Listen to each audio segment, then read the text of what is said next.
হয় তোমরা কেন কান্দো?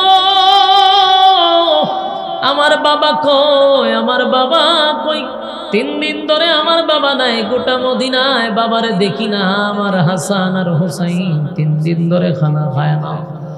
কান্নার রোল পড়ে গেছে। ফাতেমাকে শান্ত করে বলে, ফাতেমা রে, আব্বা মরে নাই, আব্বারে কেউ মারে নাই, আব্বারে কেউ হত্যা করে নাই। আমি নিজের চোখে দেখে আসছি। আল্লাহর পয়গম্বর পাহাড়ের একটা উঁচু টিলার নিচে একটা গুহার ভিতরে সেজদায় পড়িয়া উম্মতি উম্মতি বলে কান্দে। ফাতেমা শোনার পরে ফাতেমারে লইয়া হাসাইন আর হুসাইন রাদিয়াল্লাহু তাআলা আনহুকে লইয়া ওই গুহার কাছে গিয়া উপস্থিত হইল। পিছন দিক থেকে নবীজি রে দেখা ফাতেমা চিৎকার দিয়া বলে, বাবা আমি আপনার কলিজার টুকরা ফাতেমা। যেই ফাতেমারে না দেখে আপনি কোথাও গেলে ফাতেমার চেহারা না দেখে ঘরে ভিতরে ঢুকেন না। আমি আপনার কলিজার টুকরা ফাতেমা, আপনার 2 জন নাতি যাদের সঙ্গে সাক্ষাৎ না করে কোথাও যান না, এই 2 জন নাতিরে লইয়া আসছি। আব্বা কান্দেন না, মাথা তুলেন, আপনি মাথা তুলেন, মাথা মুবারকটা উঠান। আমি ওয়াদা দিলাম গো বাবা, আপনার কলিজার টুকরা মেয়ে ফাতেমার জীবনে যত ইবাদত করছি সব ইবাদত আপনার উম্মতের জন্য লিখে দিলাম। এই যুবক ভাইরা, এরপরও পয়গম্বর মাথা মুবারক তুলে না,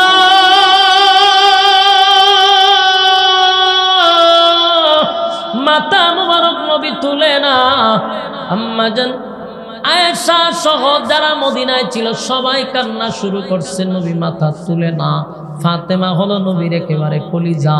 সেই ফাতেমা যখন আবদার করলো নবী মাথা তুলে না, একটা পর্যায়ে ফাতেমা 2টা হাত উত্তোলন করে বলে, মালিক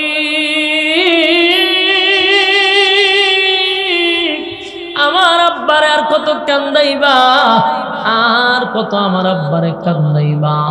আমার আব্বা সারাটা জীবন খালি কানলো আর কানলো, কত রক্ত জড়াইলো, কত মায়ের খাইলো তোমার দিন প্রচার করতে গিয়া। আজকে আমার আব্বা সেজদায় পড়ে আছে 3 দিন। আমার 2টা ছেলে 3 দিন ধরে খাবার খায় না। পশু পাখিরা নবীর ব্যথায় ব্যতীত হইয়া খানা খায় না।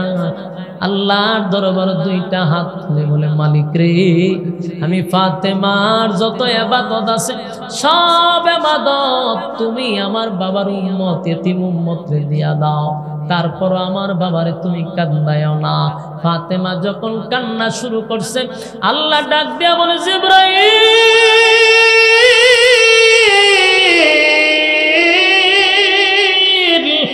আমার ফাতেমার কান্না বরদাস্ত হয় না রে, ফাতেমার কান্না বরদাস্ত করতে পারবো না, ফাতেমার কান্না বরদাস্ত করতে পারবো না। জিবরাইল আইসা বলে, নবী গো মাথা মুবারক তুলেন, আপনার ফাতেমার কান্না আল্লাহ বরদাস্ত করতে পারে না। মাথা মুবারক তুলেন, আপনার যত দরখাস্ত আছে সব আমার মালিক মঞ্জুর করবে। মাথা মুবারক তুলেন, জোরে কান সুবহান। আল্লাহর পয়গম্বর আল্লাহর পয়গম্বর মাথা মুবারক উঠাইয়া এরপরে যখন সেজদার থেকে মাথা মুবারক তুলছে, জিবরাইল কয়, নবী গো কি এমন দরখাস্ত করতেছেন? কান্না শুরু করলেন। আল্লাহর নবী বলেন, জিবরাইল রে, আমি তো দুনিয়া থেকে চলে যাব। আমার আল্লাহ ওয়াদা দিছিল আমি যতদিন দুনিয়ায় থাকব আমার উম্মতের উপরে আল্লাহ গজব দিবে না, উম্মতকে গজব দিয়ে মারবে না। আমি যদি চলে যাই আমার এতিম উম্মতরে কে দেখবে? যদি আল্লাহ গজব দিয়ে সব উম্মত মাইরা ফালায়, সেই বেতায় ব্যতীত হইয়া কান্দি যতক্ষণ না পর্যন্ত আমার উম্মতের চূড়ান্ত সিদ্ধান্ত মালিক না দিবে, ততদিন পর্যন্ত আমি কান্না থামাবো না। এবার আল্লাহ বলেন, জিবরাইল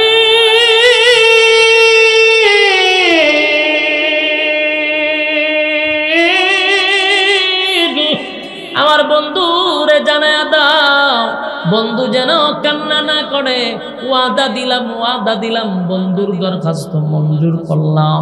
বন্ধু যদি দুনিয়া থেকে বিদায় হয়ে যায়, এতদিন বন্ধু উম্মতের জিম্মাদার ছিল, বন্ধু দুনিয়া থেকে বিদায় হওয়ার পরে কিয়ামত পর্যন্ত আমি আল্লাহ বন্ধুর উম্মতের জিম্মাদার হয়ে গেলাম।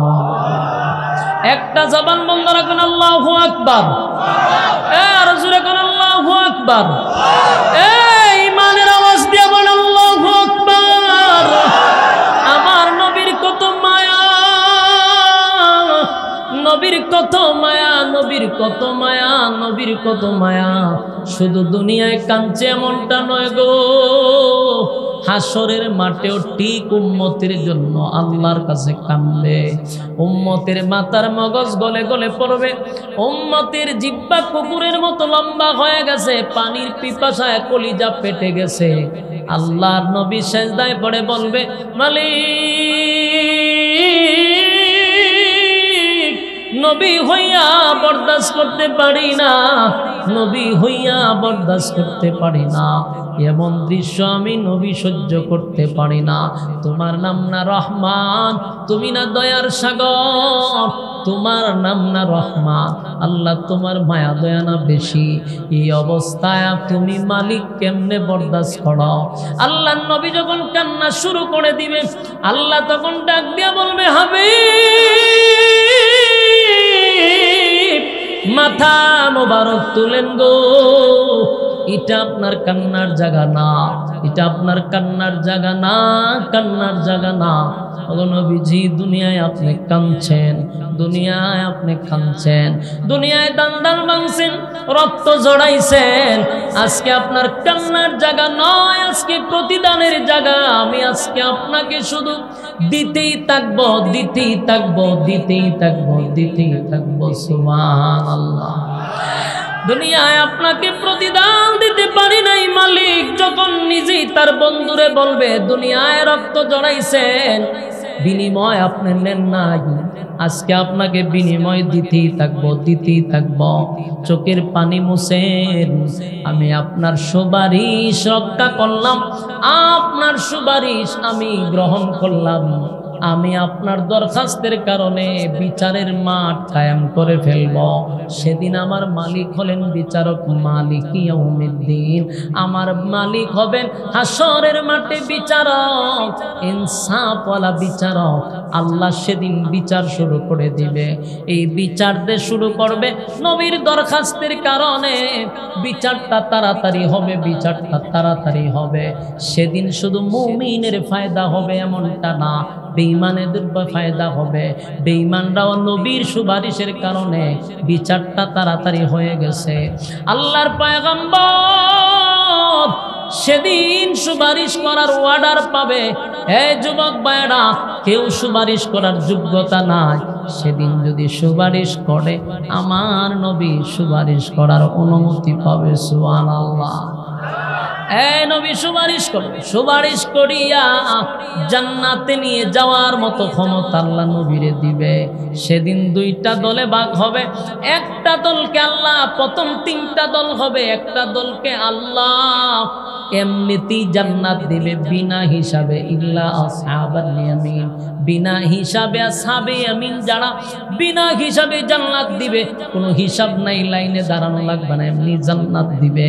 আর একটা দলকে আল্লাহ লাইনে দাঁড় করাইয়া ডান হাতে আমলনামা দিয়া তারপরে জান্নাতে পাঠাবে। সুবহানাল্লাহ। আর একটা দল বাম হাতে আমলনামা পাইয়া ডাইরেক্ট জাহান্নামে চলে যাবে গো, জাহান্নামের আগুনে চলে যাবে। ইন্না জাহান্নামা কানাত মিরসাদা, জাহান্নাম তাদের জন্য উৎপেতে বসা থাকবে। লিত্তাগিনা মাআবা, সীমা লঙ্ঘন করছে এই জন্য তাদের জন্য জাহান্নাম। লাবিসিনা ফিহা আহকাবা, যুগের পর যুগ সেখানে অবস্থান করবে।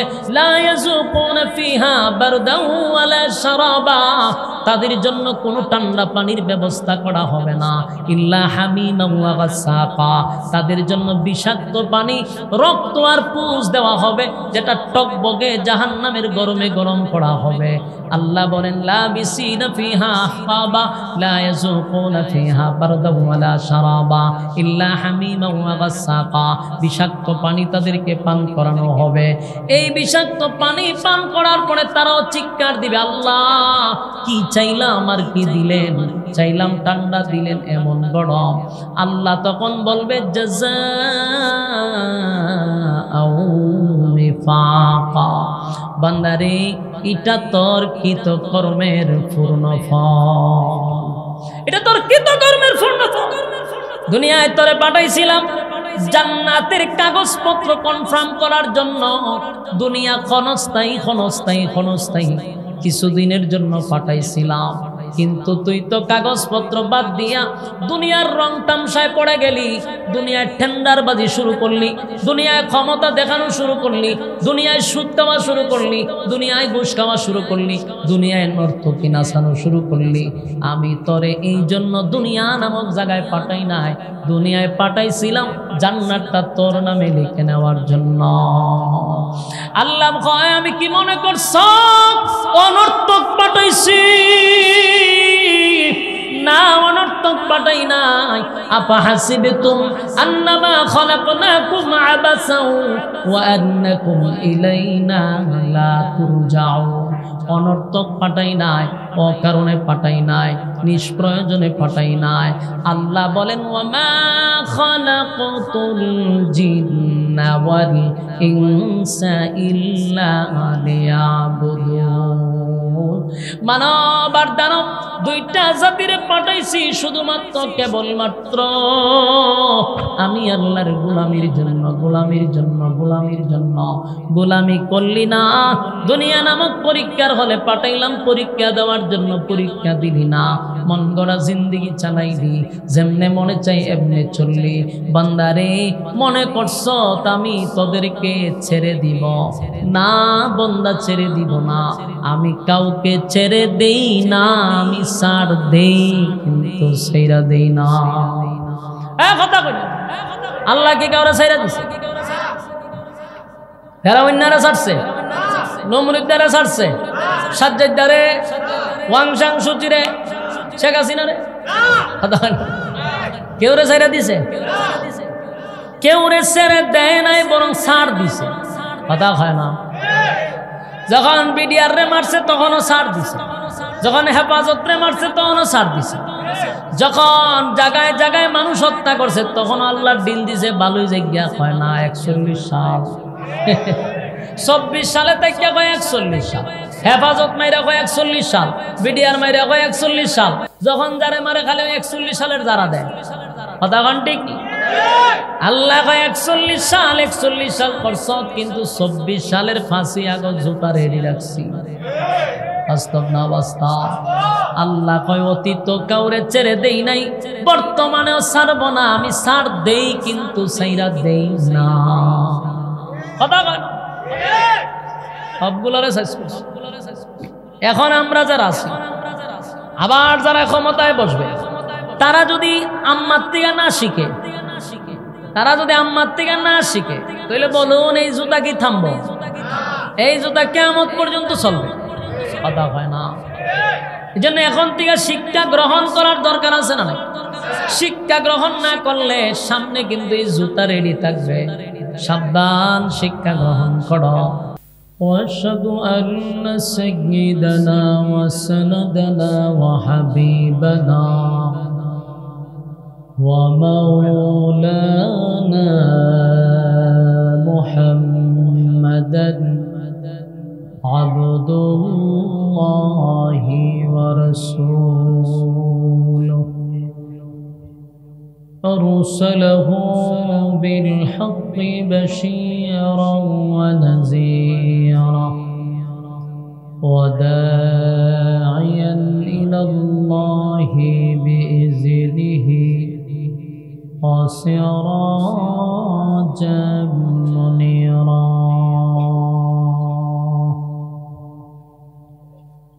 أما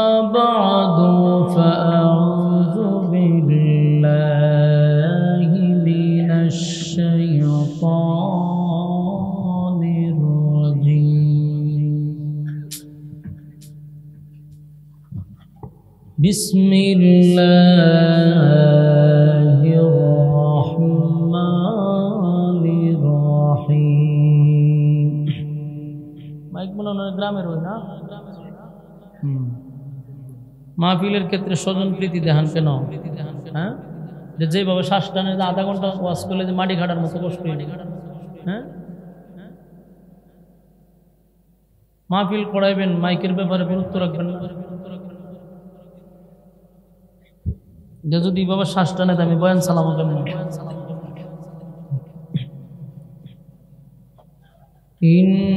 ইন্নাল্লাযীনা আমানু ওয়া আমিলুস সালিহাতি কানাত লাহুম জান্নাতুল ফিরদাউসি নুজুলা খালিদিনা ফীহা লা ইয়াবগুনা আনহা হিওয়ালা قل لو كان البحر مدادا لكلمات ربي لنفد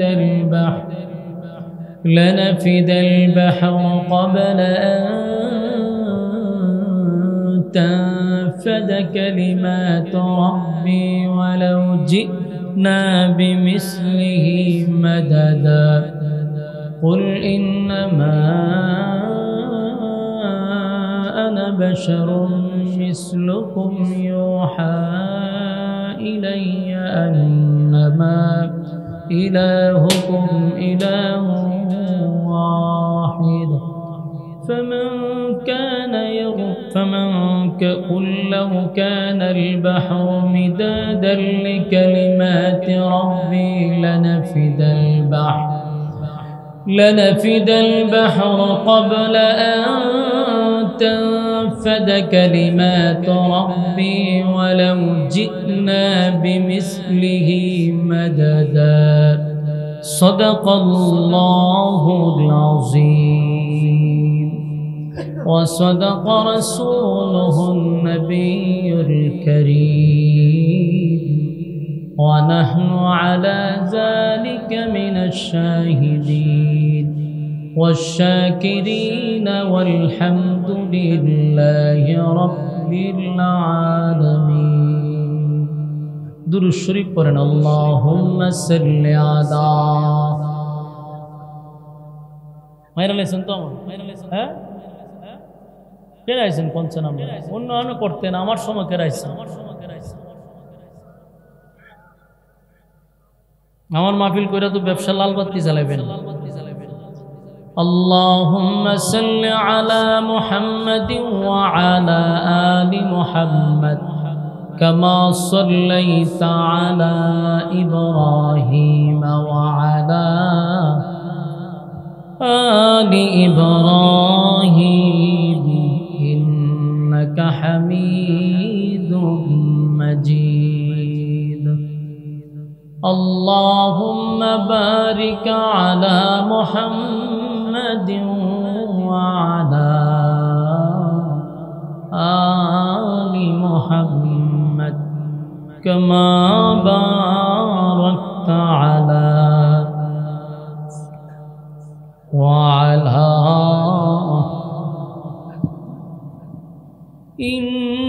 إنك حميد مجيد मेरा दिल तलब रहा है मेरे जलने रहा है सीना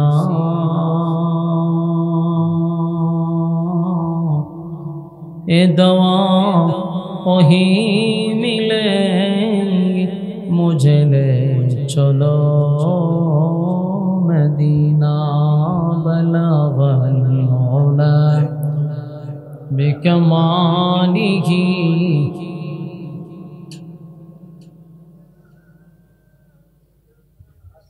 हसनत जमीअ खसालिही सल्लो अलैहि जिक्र बातिल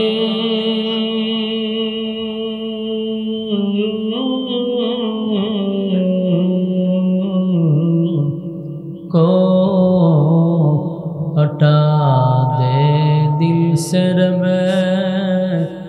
जिक्र में तेरे लगा दे रोज शाबिला इलाहा इल्लल्लाह ला इलाहा इल्लल्लाह ला इलाहा इल्लल्लाह ला इलाहा इल्लल्लाह ला इलाहा ला इलाहा इल्लल्लाह मुहम्मदुर रसूलुल्लाह सल्लल्लाहु अलैहि वसल्लम। अल्हम्दुलिल्लाह बुदल दक्षिण पाड़ा इस्लाहुल हुम्मा যুব ফাউন্ডেশনের উদ্যোগে আয়োজিত আজকের সকল কবরবাসীর স্মরণে বার্ষিক ওয়াজ ও দুআর মাহফিল সভাপতিত্ব করছেন হযরত মাওলানা আব্দুল্লাহ সাহেব, হযরত মাওলানা মুফতি মাহমুদুল্লাহ সাহেব। আজকের মাহফিলে যিনি আলোচনা করেছেন দারুল আরকামের সম্মানিত মুহাদ্দিস মুফতি মাজহারুল হক কাসিমি সাহেব দামাত বরকাতুহুম। ওয়াজ করেছেন অত্যন্ত মহব্বতের মানুষ হযরত মাওলানা সাইফুল্লাহ সাদি সাহেব নন্দনপুরি। এছাড়াও দিগার হযরত উলামায়ে কেরাম নসিহত করেছেন। উপস্থিত হয়েছেন তরুণ যুবক ভাইয়েরা, মুরব্বিয়ানে আযম। আওয়াজ যতটুকু পৌঁছতেছে অবস্থানরত পর্দানিশী মা ও বোনেরা সকলকে আমার অন্তরস্থল থেকে জ্ঞাপন করছি মোবারক। সবটুকুন শুকরিয়া যিনি আমাদেরকে সুস্থ অবস্থায় দ্বীনি এক মজলিসে উলামায়ে কেরামদের সোহবতে আসার বসার তৌফিকটুকু দান করেছেন। এই জন্য আমরা শুকরিয়া আদায় করছি আলহামদুলিল্লাহ। লক্ষ কোটি দুরুদ এবং সালাম আল্লাহর সৃষ্টির প্রধান আকর্ষণ জনাবে মুহাম্মদুর রাসূলুল্লাহ সাল্লাল্লাহু আলাইহি ওয়াসাল্লামের উপর। সম্মানিত সুধী, আপনারা আসতে পেরে বসতে পেরে খুশি না বেজার? অনেক ভাইয়েরা দাঁড়িয়ে আছেন। জায়গাটা একেবারেই ছোট। এই এতটুক জায়গার মধ্যে আপনারা মাহফিলের আয়োজন করছেন। যতজন মানুষ বসে রয়েছে এর চেয়ে বেশি খার হয়ে রয়েছে। এমন এক সিফার মধ্যে করছেন যে মানুষের লড়াচড়া দেখুন না খারাই বই সুযোগ নাই।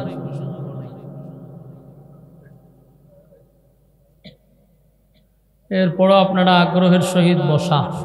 ঝামেলা তো একদিকে না, ঝামেলা কয়েকদিকে। এরপরও আপনারা বসে রয়েছেন মোনাজাত পর্যন্ত।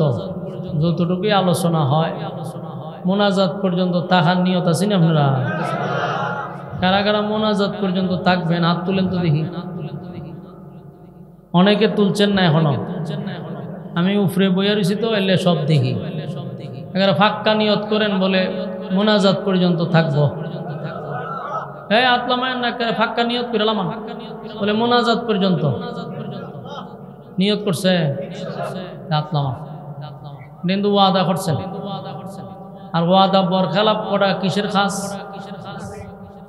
এখন যদি কেউ উঠতে যায় মোনাজাতের আগে তখন কি হইয়া যাইব? আপনারা স্লোগান দিবেন পিছে দিয়ে কেউ উঠতে গেলে মোলা বলে মুনাফিক যায়। ইজ্জত থাকবো নি? ইজ্জত ধরে রাখার লেগে বইয়ে তখন লাগে লড়াচড়ার সুযোগ নেই। আর যে সিফাত ডুবাইছে আপনারা বাইরিবেন কই? এরা এমন একটা জায়গা পাইছে না, এটার এদিকেও জায়গা নাই এদিকেও জায়গা নাই। ওই সিফা সাবাদ গাছের সিফাত মানুষ বয়ে রয়েছে, দাঁড়ায় রয়েছে অনেক লোক। কতক্ষণ দাঁড়ায় থাকবো? হন এটা একটা কষ্ট না? মানুষ দাঁড়ায় থাকবো কতক্ষণ? আবার এদিকেও দাঁড়ায় রয়েছে। এটা মহব্বত না, এটা বিপদ পেরা। মহব্বত মহব্বত হারে থাকতো ঘরে জায়গা থাকলে বই বেড়াদের জায়গা নাই লেখার রয়েছে, মহব্বত হার রয়েছে। এটা মহব্বত না, বিপদ। যতক্ষণ পর্যন্ত আপনারা প্যান্ডেলের ভিতরে থাকবেন গুনাহ না হওয়াটাই সম্ভব। প্যান্ডেলের বাহিরে গেলে গুনাহ হওয়াটা সম্ভব। এবং আল্লাহ রাসূল বলেন দ্বীনি মজলিসে যতক্ষণ বসা থাকবেন নাযালাত আলাইহিমুস সাকিনা, উপর থেকে সাকিনা রহমত নাজিল হবে। লাভ না লস? এজন্য আমরা মুনাজাত পর্যন্ত একটু কষ্ট হইলেও আমরা কথাগুলি শুনবো ইনশাআল্লাহ। আল্লাহ রাব্বুল আলামিন যেন বলনেওয়ালাকে এবং শুনলেওয়ালাকে উভয়কে সহিভাবে বলার, সহিভাবে শোনার তৌফিক দান করুক, আমিন। আমারে ওয়াজ ফোন দিয়া কয় হুজুর আপনি জান্নাতের বয়ান করেন। আমার আগেও দেখছি হুজুরে জাহান্নাম জান্নাত বয়ান করছে, আবার এখানে কবরবাসীর স্মরণে মাহফিল, সব মিলায় আমি আয়াতে কারিমা তেলাওয়াত করছি। মূল কথা হলো জান্নাতের আলোচনা করার উদ্দেশ্য কি? মুমিনের ঈমানি জজবা বাড়ানোর জন্য। জান্নাতের আশা আমাদের ভিতরে থাকতে হবে, জাহান্নামের ভয়ও ভিতরে থাকতে হবে। প্রত্যেকটা মুমিনের ভিতরে জান্নাতের আশা থাকতে হবে, আর জান্নাতের আশা জাহান্নামের ভয় থাকতে হবে। খলিফাতুল মুসলিমিন উমর বলেন জান্নাতের কথায় যে জান্নাতের সর্বোচ্চ জায়গায় আমি উমর যেন থাকতে পারি, এটা আশা করতেন যে আমি জান্নাতের সর্বোচ্চ জায়গায় থাকবো। জাহান্নামের কথা শুনলে উনি ভয়ে বলতেন যে আল্লাহ জাহান্নামের সবচেয়ে নিকৃষ্ট জায়গা নিয়ে আমারে দিয়া দেয়। ভয়ও আছে, আশাও আছে। আমরা জান্নাতের আশা করব, নৈরাশ হওয়া যাবে না। কোনো মানুষকে আল্লাহ জাহান্নামে দেওয়ার জন্য বানাইছে না, প্রত্যেকটা মানুষকে আল্লাহ জান্নাতে দেওয়ার জন্যই বানাইছে। এবং প্রতিটা মানুষের নামে একটা করে জান্নাত লেখা আছে। ফেরাউনের নামও জান্নাত আছে, নমরুদের নামও আল্লাহ জান্নাত লিখে রাখছে। ফেরাউন কি জান্নাত পাইব? নমরুদে পাইব? তেরার নামে যে লেখা আছে পাইল না কেন? পাবে না কেন? এই বিষয়টা আমাদের বোঝা দরকার। আল্লাহ কোনো মানুষকে জাহান্নামে দিতে চায় না, এবং প্রত্যেকটা মানুষের নামে একটা করে জান্নাত বানায় রাখছে। কিন্তু ফেরাউনের নামে জান্নাত থাকা সত্ত্বেও পাইল না কেন? নমরুদের জান্নাত লেখা থাকা সত্ত্বেও পাইল না কেন? আবু জাহেলের নামে জান্নাত থাকার পরেও পাইল না কেন? সাজ্জাদের নামে জান্নাত থাকার পরেও পাইল না কেন? এই কেনটা বোঝা দরকার। সবার নামে জান্নাত আছে, বাস্তব। আল্লাহ প্রত্যেকটা মানুষের নামে জান্নাত লিখে রাখছে। বাংলাদেশের এখন বর্তমানে ডক্টর ইউনূস সাহেব আছে। ডক্টর ইউনূস সাহেব যদি বলে বুদলের গ্রামের মধ্যে আমি 2 জন ব্যক্তিকে গুলশানে বাড়ি দিব, হ্যাঁ, যে আমি গুলশানে বাড়ি দিব বুদলের 2 জন ব্যক্তিকে। অন পিএসএ ফোন দিছে বুদলের, ওই বুদলের তো বলেন নাম জানি না, আজুল ইসলাম বুদুলি নি বেড়ান না, মনে হলেন আমরা আজুল ইসলাম বুদুলি রে। পিএসএ ফোন দিছে যে গুলশানে আপনার একটা বাড়ি দিব ডক্টর ইউনূস সাহেব, তো আপনি একটু ঢাকায় অফিসে আসেন। এখন ফোন দিছে আপনার ঢাকায় আসেন, বেটা ঢাকাও গেছে। যাওয়ার পরে কিছু কাজ আছে, কাজগুলা করতে হবে। কিন্তু উনি ঢাকা গিয়া ঘুরা টুইরা রাস্তার গাড়ে গিয়া ফুচকা খাইছে, সিরিয়াখানা গেছে, মেলাত গেছে, ওই মিরপুর টিরপুর ঘুরা টুইরা শালে মাজার হতেন সিকিরাজগর ঘুরে আয় পড়ছে। পরের দিন আবার তাই ফোন দিয়া কয় আমার বাড়ি ডাকো, আমার যে গুলশান বাড়ি দিত ডক্টর ইউনূস, তো ঢাকা গেলাম, আমার বাড়ি তো পাইলাম না। উপদেষ্টা ফোন দিয়া কইল যে ভাই আপনার তো বাড়ি আপনার নামে লেখা আছে, তা আপনি ঢাকায় কি ফুচকা খাইবার লেগে আইছে? ঢাকা কি আপনারা আনছিলাম চিড়িয়াখানা বাঘ দেখবার লাগে? আপনারা তুই ভাইছিলাম এখন বলে ঢাকা আনা হয়েছে না। আপনারা ঢাকা আনছি যে আপনি এই বাড়িটা আপনার নামে কাগজপত্র সব কইরা নেওয়ার জন্য। ওই এটা কি জাতির ইকো দিছে, একটু কমান। ইকুর গরুর ইকু, ইকো বুঝে না, বুঝলেন একটা কথা 50 বার কয় ইকু, সেটিং এই বুঝেন না। বলুন টাকা কি ফোন করে নিছিল ফুচকা খাইবার লাগিয়া? আমার কথা আপনারা বুঝেননি। এক্সাম্পল না বুঝলে তো ওয়াজ বুঝতেন না। তারে বাড়ি দেওয়ার লাগি ডাহা নিছে, সেও ডাহা গেছে। ডাহা গিয়া কি তার কাজ ফুচকা খাওয়া, চিড়িয়াখানা দেখা, শালিমাজর জিকির করা। তারা তো এই কারণে ডাহা নিছে না। ডাহা নিছে বেটা, কাগজপত্র সব তার ঠিক আছে নি? তার বুড়া আইডি কার্ড নিয়ে যাইব, তার যত কাগজপত্র আছে সব নিয়ে জমা দিব, কোর্টে দৌড়াদৌড়ি করব, তার নামে এটা লেখায় আনিব, ঠিক না? এগুলা না করে ফুচকা খায় বাড়িতে আমার জায়গা হোক, তোর নামে আসিন ঠিক, তোর কপালের দোষ। তোর কি এর দোষ? তোর কপালের দোষ। তুই পাইছ, তুই গেছ ফুচকা খাই। ঠিক তেমনি ভাবে আল্লাহ বলেন প্রত্যেকের নামে জান্নাত দিছি। ঠিক এই জান্নাত দিছি তোদের নামে, এটা নিশ্চিত। আর এই কারণে দুনিয়া নামক জায়গায় পাঠাইছি। তোরাও দুনিয়াতে আইছস, দুনিয়াত পাঠাইছিলাম জান্নাতটা তোদের নামে লিখে নেওয়ার জন্য, কাগজপত্র সব ঠিকঠাক করার লেগা। তোরে কি পাঠাইছি দুনিয়াত নর্তকীর নাচ দেখবার লেগিয়া? দুনিয়াত পাঠাইছিলাম সুদে ঘুষে খাইবার লেগিয়া আর টেন্ডারবাজি সাদাবাজি করবার লেগিয়া। এই কারণে তো পাঠাইছি না। হ্যাঁ, যে কারণে পাঠাইছি খাম না কইরা আখামও যুগ দিছে। আখাম কুখাম কইরা যখন পরখালে দাঁড়ায় আমার জান্নাত জুতা দা বাইরে তোরে তোরে পাঠাইছিলাম যে খামে তুই গেলা গাইছিস আখাম।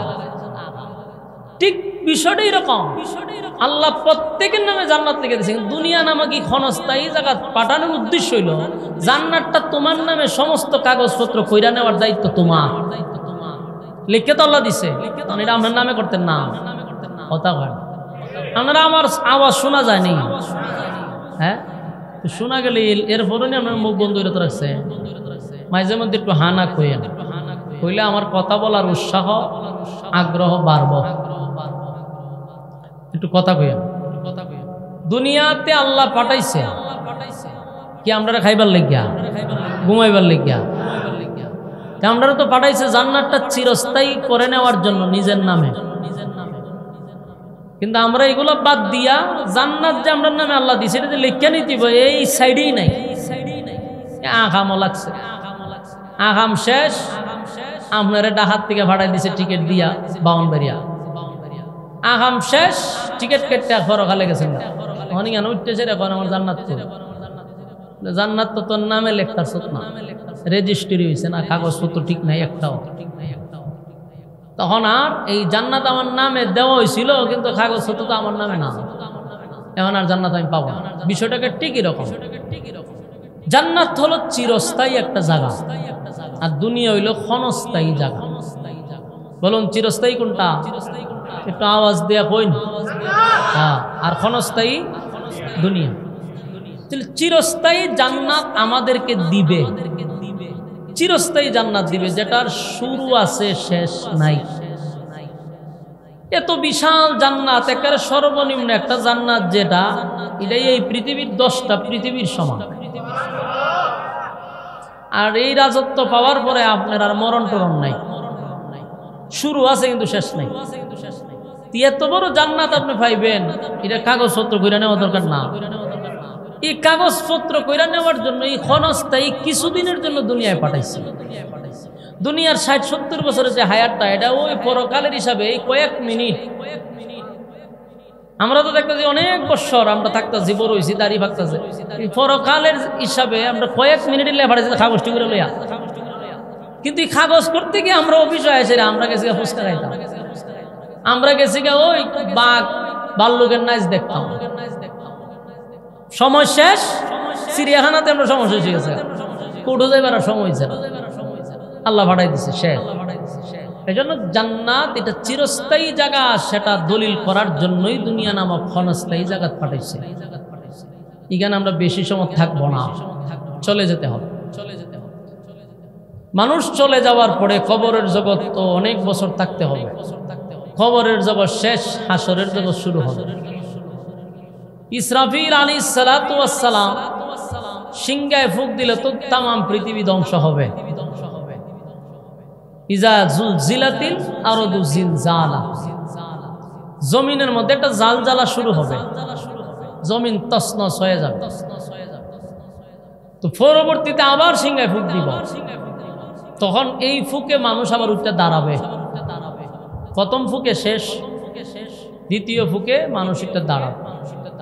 হাসরের মাঠে মানুষ কাদা মাটির নিচ থেকে উলঙ্গ অবস্থা ওইটা হারিব। আবার আমাদেরকে পুনরায় জীবিত করা হবে, আমরা ওইটা দাঁড়াবো। দাঁড়ানোর পরে হাসরের মাঠে যেখানে বিচার হবে, ওই বিচারে যেখানে হবে ওখানে যাওয়ার আগে মাঝখানে একটা গেট আছে। এই গেটটা ক্রস করে আপনি হাসরের মাঠে যাইতে হবে। আর এই গেটটার কাছে হইল হাউজে কাউসার। এই হাউজে কাউসারের পানি পান কইরা কইরা মানুষ হাসরের মাঠে যাবে। হাউজে কাউসারের গেটে রাসূল এবং তার সাহাবী আবু বকর ওমর দুই পাশে দুইজন দাঁড়ানো থাকবে। রাসূলের বরকতি হাতের পানি আমাদেরকে পান করাবে। তো যারা পানি পান কইরা ভিতরে ঢুকবে এরা আল্লাহর আরশের ছায়ার নিচে বসার সুযোগ পাবে। আমরা যেমন মনে করি হাসরের মাঠে বিচারটার সময় হবে প্রায় 50,000 বছর, এটা আমরা মুখ দিয়ে খোয়া লাগে, কিন্তু 50,000 বছর এটা কি বাড়ির দ্বারে কথা? এও দুনিয়ার সময়ে না, দুনিয়ার 1000 বছরের সমানও একদিন হাসরের মাঠ। তিরম 50,000 বছর শুধু বিচারের মাঠই খারিতে লাগবে। কিন্তু যারা হাউজে কাউসারের পানি পান করে আরশের ছায়ার নিচে বসবে তাদের কাছে 50,000 বছরটা লাগবে আসর থেকে মাগরিব পর্যন্ত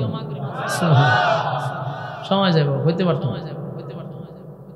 আর যারা পানি পান করবে না 50,000 বছরই লাগবে। দাঁড়ায়া থাকতে থাকতে মাথার মগজগুলি ছিটকে যাবে, জিব্বা বাহির হয়ে যাবে। তখন তারা জান্নাতও যাইব না জাহান্নামও যাইব, এটার লেগে চিল্লাইব না। তখন তারা চিৎকার দিয়ে বলবে, আল্লাহ জান্নাতও দেন আর জাহান্নামও দেন, যে কোনো একটা দিয়া দেন। হাসরের মাঠে আর খারিতে খারিতে ভাল লাগে না। আমরা হয় জাহান্নামও দেন আর না হয় আপনার জান্নাতও দেন। কিন্তু এই হাসরের মাঠে আর পারতেছি না, চিৎকার শুরু করে। তাদের এই চিল্লি আর চিৎকার কেউ শুনবে না। সমস্ত মানুষ একত্রিত হইয়া চিন্তা করে যাবে যে কার কাছে গেলে বিচারটা তাড়াতাড়ি হইব। 1000,000 বছর মানুষ দাঁড়ায়া কত মানুষের কাছে যাবে, কত নবীর কাছে যাবে, গিয়া বলবে যে আপনারা একটু আল্লাহর কাছে দরখাস্ত করেন না যেন বিচারটা তাড়াতাড়ি করে। যার কাছে যাইবে সেই বলবে ইয়া রাব্বি নফসি নফসি নফসি, আমার কি উপায় হবে? সমস্ত নবী রাসূলগণের কাছে গেলেও তারাও কি বলবে যে ইয়া রাব্বি নফসি। প্রত্যেকে যার যার নিজের চিন্তায় ব্যস্ত থাকবে। হাসরের মাঠে কেউ কারো হবে না। আল্লাহ কোরআনেও বলছেন ইয়াউমা ইয়াফিরুল মারউ মিন আখিহি ওয়া উম্মিহি ওয়া আবি ওয়া সাহিবাতিহি ওয়া বানিহি। আল্লাহ রাব্বুল আলামিন বলেন ইয়াউমা ইয়াফিরুল মারউ মিন আখিহি ওয়া উম্মিহি ওয়া আবি ওয়া সাহিবাতিহি ওয়া বানিহি। কিয়ামতের মাঠে কেউ কারো হবে না। মা তার সন্তানকে দেখলে চিনার পরেও সে সন্তান বলে পরিচয় দিবে না। বাবা তার সন্তানকে দেখবে তারপরেও সে স্বীকার করবে না এটা আমার ছেলে। কেউ কারো হবে না। স্ত্রী তার স্বামীকে দেখে চিনবে তারপরও পরিচয় দিবে না। কেন দিবে না? যদি আমি বলি যে এটা আমার সন্তান, এটা আমার ছেলে, সে যদি আমার কাছে বলে তাহলে আম্মা তুমি আমার একটা নেকি দাও, বাবা তুমি যেহেতু আমার চিনে ফেলেছো আমি তোমার সন্তান, তাহলে তুমি আমার একটা নেকি দাও। এই কারণে নেকির ভয়ে মা তার সন্তানকে পরিচয় দেয় না, বাবা তার সন্তানকে পরিচয় দেয় না। যদি পরিচয় দেই তাহলে আমার কাছে সে নেকি চাইব। চিন্তা করেন হাসরের মাঠটা কতটুকু নিষ্ঠুর হবে। কথা কি বুঝতেছেন? হাসরের মাঠ কতটুকু নিষ্ঠুর হবে। বাবা তার সন্তানকে বলবে, মা তার সন্তানকে বলবে, আমি দুনিয়াতে বিবাহই করি নাই, আমার কোনো ছেলে সন্তান ছিল না। অথচ বাবা তার সন্তানকে ভালো ভালো করে চিনবে, এটা আমারই সন্তান, কিন্তু চিনার পরেও পরিচয় দিবে না। যদি পরিচয় দেই রে, তাহলে সে আমার কাছে একটা নেকি ছায়া বসে থাকবে। আমি কোথা থেকে তারে নেকি দিব? এই জন্য মা অস্বীকার করবে, বাবাই অস্বীকার করবে। বিবির কাছে গিয়া বলবে, প্রাণের বিবি, দুনিয়ার জমিনে তোমার আবদার আমি রক্ষা করছি, বিদেশ থেকে টাকা পাঠাইয়া তোমারে খুশি রাখছি, তোমার বাবার বাড়ি পর্যন্ত খুশি রাখছি, নিজের মা বাবার চাহিদা মিটাই নাই, তোমার চাহিদা মিটাইছি। নিজের মা বাবারে গ্রামের কুড়ি গড়ে রাখে, তোমারে লইয়া শহরে প্লাডে রাখছি, তোমারে শহরে লইয়া থাকছি। তোমার চাহিদা পূরণের জন্য কতই না চেষ্টা করলাম, কতই না কষ্ট করলাম। আজকে এই কঠিন মুসিবতের দিনে তোমার কাছে কি একটা নেকি পাওয়া যাবে না? স্বামী তার স্ত্রীর কাছে একটা নেকি চাইবে, স্ত্রী তার স্বামীরে ভালো করে চিনবে, চিনার পরেও বলবে, দুনিয়াতে আমার কোনো বিবাহ হয় নাই, স্বামী থাকবে দূরের কথা। এর একমাত্র কারণ হলো ইয়াউমা ইয়াফিরুল মারউ মিন আখিহি ওয়া উম্মিহি ওয়া আবিহি ওয়া সাহিবাতিহি ওয়া বানিহি। আল্লাহ তো আগেই জানায়া দিয়েছেন, হাসরের মাঠে কেউ কারো হবে না, কেউ কারো দিকে তাকাবেও না, সব মানুষ থাকবে উলঙ্গ। বলুন, টাই ফ্যান থাকবো, শুটকুট থাকবো, উলঙ্গ অবস্থায় দাঁড়াবে। অথচ তারা যে উলঙ্গ এটাও কেউ দেখবে না, কারণ এই প্রশ্নটা আম্মা জান আয়েশা রাসূলকে করছিল। যখন নবীজি আপনি তো বললেন হাসরের মাঠে মানুষগুলো উলঙ্গ অবস্থায় দাঁড়াবে, এটা তো বড় লজ্জার ব্যাপার, এটা তো বড় শরমের ব্যাপার। আম্মা জান আয়েশা বলল, আপনার সাহাবীরা সহ, আপনার স্ত্রীরা সহ সবাই কি উলঙ্গ থাকবে? আল্লাহর নবী বলেন, শুধু নবীরা বাদে সবাই উলঙ্গ হয়ে দাঁড়াবে। আম্মা জান আয়েশা বলেন, হায় হায়, তাহলে আর থেকে লজ্জার কি আছে? কোটি কোটি মানুষ যদি উলঙ্গ অবস্থায় থাকে, তাদের সামনে কেমনে গো উলঙ্গ হইয়া দাঁড়াবো? আম্মা জান আয়েশার জবাবে পয়গম্বর বলেন, আয়েশা,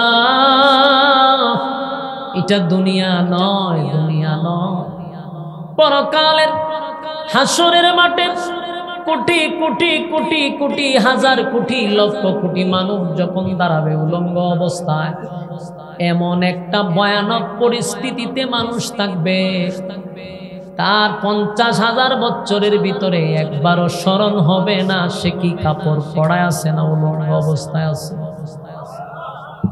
কি বুঝলেন? 50,000 বছরের ভিতরে সে একবারও মনে করবে না যে আমি কি কাপড় পরা না ল্যাংটা, একবারও চিন্তা করবে না। একটা মানুষ কতটুক মুসিবতে থাকলে, কতটুক বিপদে থাকলে তার কাপড়, শরীরে কাপড় আছে কিনা কোনো চিন্তাই নেই। আম্মা জানা এসে কি আল্লাহর নবী বলেন, 50,000 বছরের ভিতরে মানুষগুলি তার নিচের দিকে একবারও তাকাবে না, একবারও তাকাবে না, কারণ তার মাথার উপরে সূর্য থাকবে। প্রচন্ড তাপে আর গরমে মানুষের মাথার মগজ গলে গলে জমিনে পড়তে থাকবে। এই পরিস্থিতিতে কেউ কারো দিকে তাকাবে না। মানুষগুলি দলে দলে দলে দলে নবীদের কাছে গিয়া দ্বারস্থ হবে, নবীদের কাছে গিয়া বলবে, আল্লাহর পয়গম্বর, আদম নবীরে তালাশ করে বাহির করা হবে যে আপনি আমাদের আব্বা, আপনি আমাদের আব্বা। আপনি যদি আল্লাহর কাছে একটু দরখাস্ত করেন যে আমাদের বিচার যেন তাড়াতাড়ি হয়। আদম নবী বলবে, আমি পয়গম্বর হইয়াও, প্রথম নবী হইয়াও আজকে আল্লাহর সামনে দাঁড়াইয়া কথা বলার সাহসটুকু পাইতেছি না। আদম নবী তখন নিজেই বলবে ইয়া রাব্বি নাফসি, ইয়া রাব্বি নাফসি নাফসি, আমার কি উপায় হবে, আমার কি উপায় হবে। আদম নবীর এই কানতি মিনতি দেখে মানুষ চিন্তা করবে যার কাছে আসলাম সেই যে হয় তার কি উপায় হবে। আবার অন্যান্য নবীদের কাছে দৌড়াবেন। নূহ আলাইহিস সালাতু ওয়াস সালাম একদিন নয় গো, একদিন নয়, 2 দিন নয়, 950 বছর নূহ পয়গম্বর আল্লাহর দ্বীনের দাওয়াত দিছে মানুষের দাঁড়ে দাঁড়ে। নূহ পয়গম্বর রক্তাক্ত হইছে, মায়ের খাইছে দ্বীনের দাওয়াত দিতে গিয়া। মানুষ দৌড়ায়া বলবে পয়গম্বর আপনি তো 1-2 বছর নয়, 950 বছর দ্বীনের দাওয়াত দিছেন, আপনি একটু আল্লাহর কাছে বলেন না মালিক যেন আমাদের বিচার তাড়াতাড়ি করে, বিচার তাড়াতাড়ি করে। আর বরদাস্ত হয় না, মাথার মগজ গলে গলে পড়তেছে। নূহ পয়গম্বর বলবেন আল্লাহর সামনে দাঁড়াইয়া যে কথা বলবো এই সাহসটুকু আমার নাই, আমি আল্লাহর সামনে কথা বলতে পারবো না। ইয়া রাব্বি নাফসি। এইভাবে 1-2 না, সমস্ত নবীদের দ্বারস্থ তারা হবে। কোন রকম একটা দরখাস্ত করে কি আল্লাহর কাছ থেকে বিচারটা তাড়াতাড়ি করা যায় কিনা। কিন্তু আশ্চর্যের ব্যাপার হলো কেউ তাদেরকে আল্লাহর সামনে সুপারিশ করার জন্য রাজি হয় না। এখান থেকে কি বুঝলেন? হাসরের মাঠে কেউ কারো হবে কথা হয় না জি। নবীরা যদি আল্লাহর কাছে সুপারিশ না করতে পারে তাহলে বলুন তো ফির ফকির পারব? খাজা বাবা, শেরালি বাবা, মেরালি বাবা, কেল্লা বাবা পারব? যেখানে নবীরা কয় ইয়া রাব্বি নাফসি, এখানে ফিরে কেমনে যাবে? কোন ফিরের ব্যাটারে কি নবীদের কাছে বেশি? আগেই ফিউজ হয়ে গেছে। নবী রাসূলগণের গুনাহ নাই, গুনাহ নাই, গুনাহ নাই। তারা সব নবী রাসূলগণ আমাদের আহলে সুন্নাত ওয়াল জামাতের আকীদা অনুযায়ী তারা মাসুম, তাদের কোনো গুনাহ। নবীরা তো মাসুম, গুনাহই করছে না। এরা যদি আল্লাহর কাছে দরখাস্ত দিতে না পারে তাহলে বলুন তো আব্দুল কাদের জিলানীর গুনাহ আছে না নাই? খাজা বাবার যিনি কথা কইন না, শাহপরানের আছে, শাহজালালের আছে, কেল্লা বাবার আছে, শালি বাবার আছে না নাই? তাহলে তার তো গুনাহ আছে, নবীদের গুনাহ নাই। নবীরা যেখানে সুপারিশ করার জন্য আল্লাহর সামনে সাহস পায় না সেখানে ফির ফকির কি আল্লাহর সামনে দাঁড়াইতে পারবো? কিন্তু আজকের অনেক পীররা মানুষকে ইমোশনাল করে, তারা নাকি হাসরের মাঠের সুপারিশ করব। এরকম অসংখ্য ফিররা মুরিদানরে এরকম মিথ্যা আশ্বাস দিয়া দিয়া গরু ছাগল হাতায় নিতেছে। বাস্তব না বাস্তব? এদেরকে দেয় মিথ্যা আশ্বাস দিয়া দিয়া ছাগল গর্তে বের করে লইব, গরু গর্তে বের করে লইব। খালি কয় হাসরের মাঠে বিপদ বললে আমরাই ও রক্ষাকরণ লাগবে। এটার বাপের কিনা হাসরের লিস্ট রাখছে। এই যে মিথ্যা আশ্বাস দিয়া দিয়া ঘরের মুরুখ সুদা লইয়া জায়গা। আশ্চর্য লাগে, হাসরের মাঠে কেউ কারো হবে না, অথচ ফির ফকিররা মানুষকে ধোঁকা দিয়া দিয়া বলে আমরা সুপারিশ করব। নবীরাও আল্লাহর সামনে সেদিন দাঁড়াইয়া কথা বলার সাহসটুকু পাবে না। এখন প্রশ্ন হলো কেন আল্লাহর নামটা রহমান, আল্লাহর নাম মায়া দয়া বেশি কথা কয় না? এই আল্লাহর নাম রহমান, মালিকের মায়া দয়া বেশি, মালিকের মায়া দয়া বেশি। তবে এটা দুনিয়ায়, এটা কোন জায়গা? দুনিয়া আল্লাহর নাম হলো রহমান, দুনিয়া আল্লাহর নাম রহমান, এটা সবার জন্য রহমান। এই সবার জন্য রহমান হওয়ার কারণে দেখবেন আস্তিক নাস্তিক আল্লাহ মানলেও আল্লাহ খাওয়ায়, আল্লাহ না মানলেও আল্লাহ খাওয়ায় কথা হয় না? দিন সকালে যদি আল্লাহরে কেউ গালি দেয় বিকালে আল্লাহ তারে খাওয়ায় কথা কয় না? কেন খাওয়ায়? কারণ আল্লাহর নাম রহমান, আল্লাহর মায়া দয়া বেশি হওয়ার কারণে গালি দিলেও আল্লাহরে আল্লাহ খাওয়ায়। কারণ আল্লাহর নাম রহমান, কিন্তু পরকালের বিষয়টা ভিন্ন। পরকালে সবার জন্য মালিক রহমান হবে না। কথা কি বুঝতেছে? পরকালে কি সবার জন্য রহমান না? পরকালে সবার জন্য রহমান না, পরকালে আল্লাহ হবে রাহিম। শুধু মুমিনের জন্য আল্লাহর মায়া দয়া থাকবে, কোন নাফরমানের জন্য আল্লাহর মায়া দয়া থাকবে না। সেদিন আল্লাহ কাহার রূপ ধারণ করবে। আল্লাহ বলে, বান্দারে দুনিয়াতে শুধু আমার মায়া দয়া দেখলি, আমি আল্লাহর আযাব আর গজব এখনো দেখোস নাই, দেখোস নাই, দেখোস নাই, এখনো দেখো নাই। আমি আল্লাহর আযাব আর গজব দেখো নাই। হাসরের মাঠে আল্লাহ কাহার রূপ ধারণ করবে। সেদিন আল্লাহর তর্জন আর গর্জনে সমস্ত নবী রাসূলরা থরথর করে কাঁপতে থাকবে। সেদিন নবীরাই কাঁপতে থাকবে। আদম নবী কয়, আমি আছি মুসিবত, আমার না করদিন বল খাইতাম না, আমি খাইছি। এখন আমারে যদি আল্লাহ খালি জিগায় তোরে না করছিলাম খাইছ, কিতা উত্তর দিব আমি? মুসিবত আছে। নূহ পয়গম্বর বলে, আমারও সমস্যা আছে, কারণ আমি আমার কওমের উপরে অভিশাপ দিছিলাম যে আল্লাহ ধ্বংস করে মেরালাম। 950 বছর দাওয়াত দিয়া কিতা করতে? 950 বছর দাওয়াত দেওয়ার পরে নূহ পয়গম্বর বলেন, আল্লাহ এই জাতি আর কোনোদিন কালেমা পড়বে না, এই জাতিরে ধ্বংস কইরা নতুন প্রজন্ম থেকে আমি কালেমা গ্রহণ করাবো। আল্লাহ মানে লিখে সব। নূহ পয়গম্বর কয়, আল্লাহ যদি জিগাইতেন কি কম? প্রত্যেক নবী, মুসা নবী কয়, আমি একজনকে সর দিয়া মাইরা ফেলাইছিলাম। যদি আল্লাহ কয় আমি কেড়ে মারছি, কি উত্তর দিব? ঈসা নবী কয়, আমারে মানুষে আল্লাহর ছেলে ডাকছে, এটা নিয়ে আমি টেনশনে আছি। আমারে দিয়া মানুষ শিরিক করছে। কেউ না কেউ একটা সমস্যায় জর্জরিত।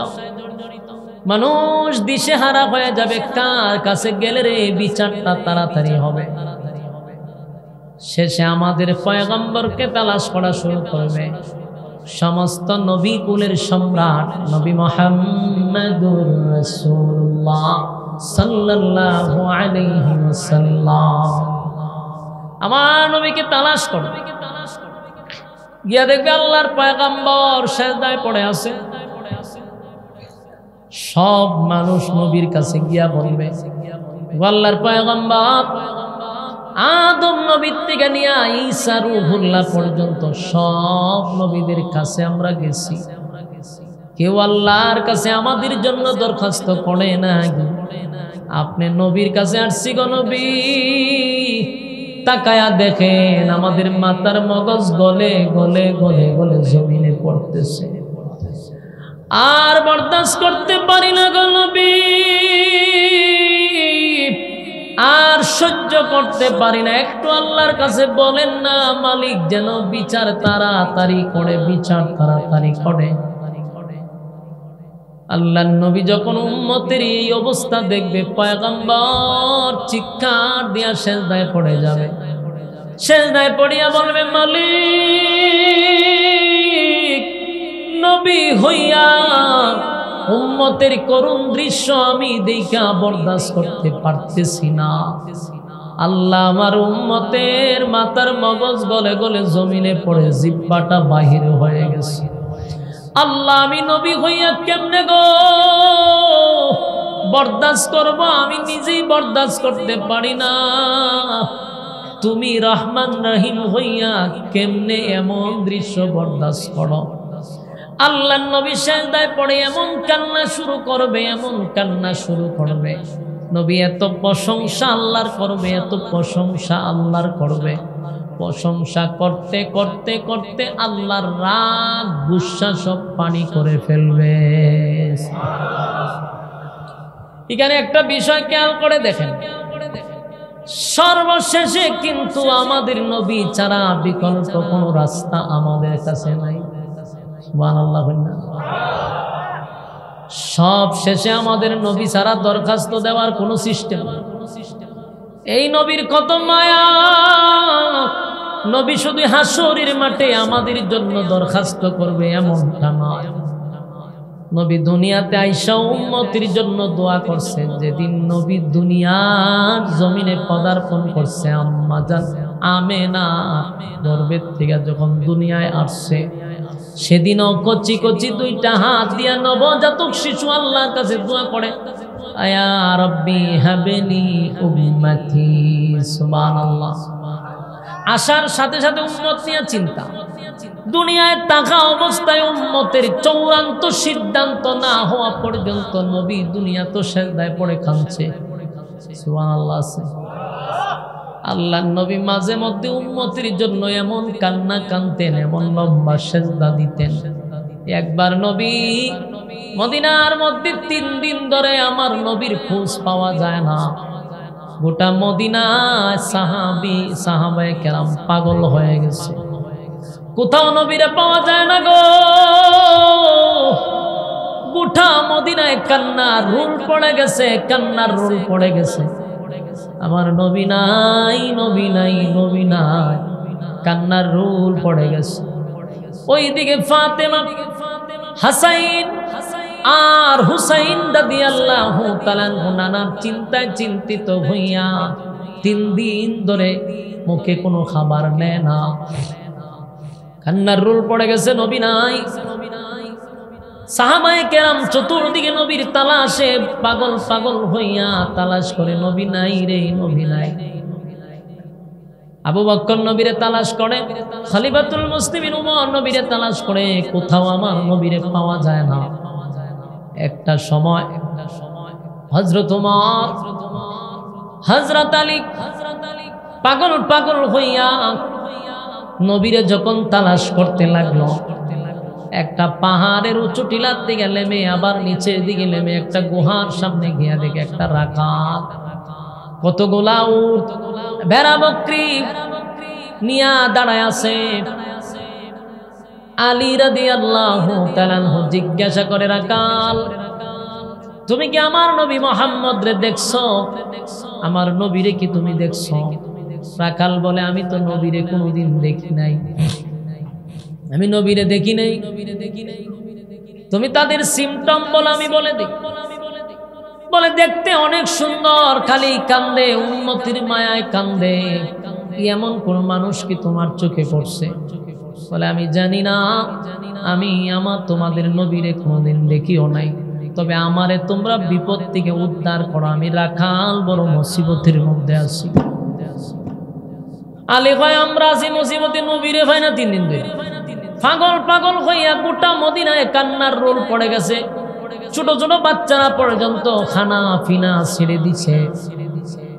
হাসাইন হুসাইন রাদিয়াল্লাহু তাআলা তারাও খাবার খায় না, নানার বিরহ বেতায়।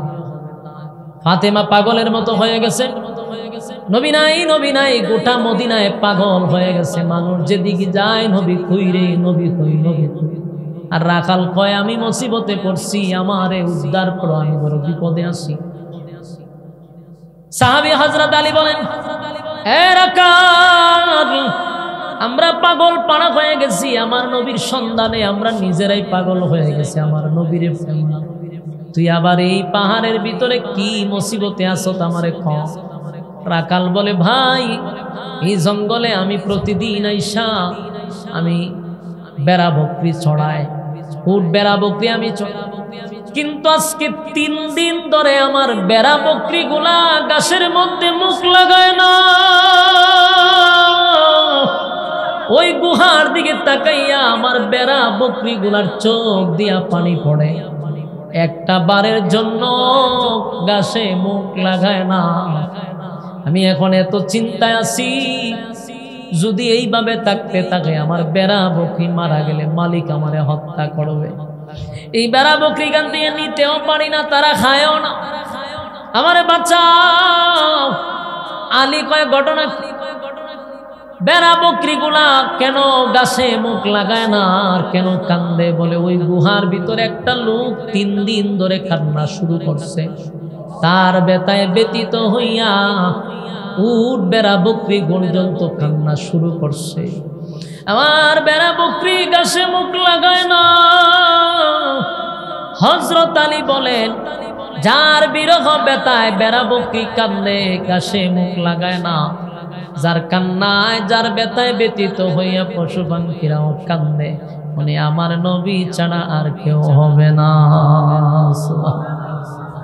হযরত আলী দৌড়াইয়া গুহার ভিতরে ঢুইকা দেখে আল্লাহর হাবিব সিজদায় পড়ে কান্না শুরু করছে।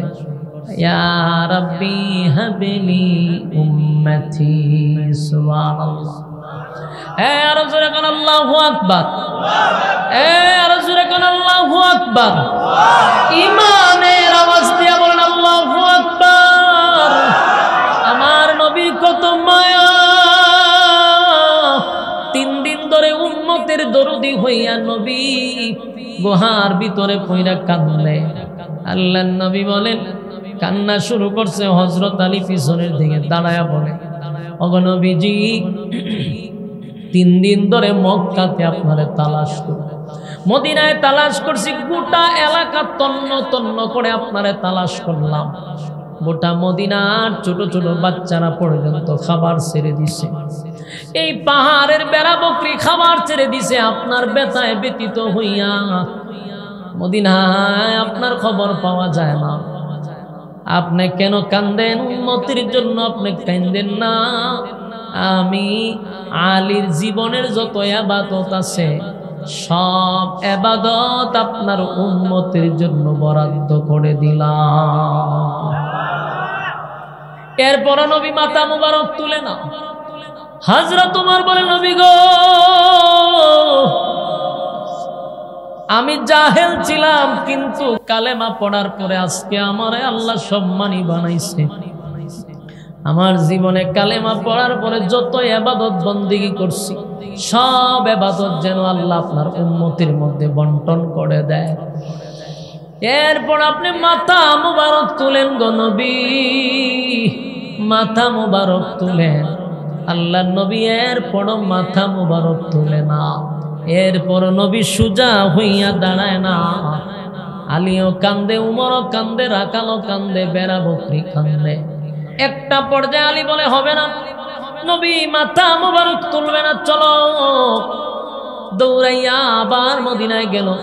ফাতেমার কাছে গিয়া ফাতেমারে ডাক দিয়া বলে, ফাতেমা গো, একটু মাথা তুলো। ফাতেমা কান্দে। ফাতেমা তাকায়া দেখে আলীর চোখ দিয়া পানি। ঘরের বাহিরে উমর ডুকরাইয়া ডুকরাইয়া কান্দে। আলীও কান্দে, উমরও কান্দে, সাহাবায়ে কেরামরা কান্দে।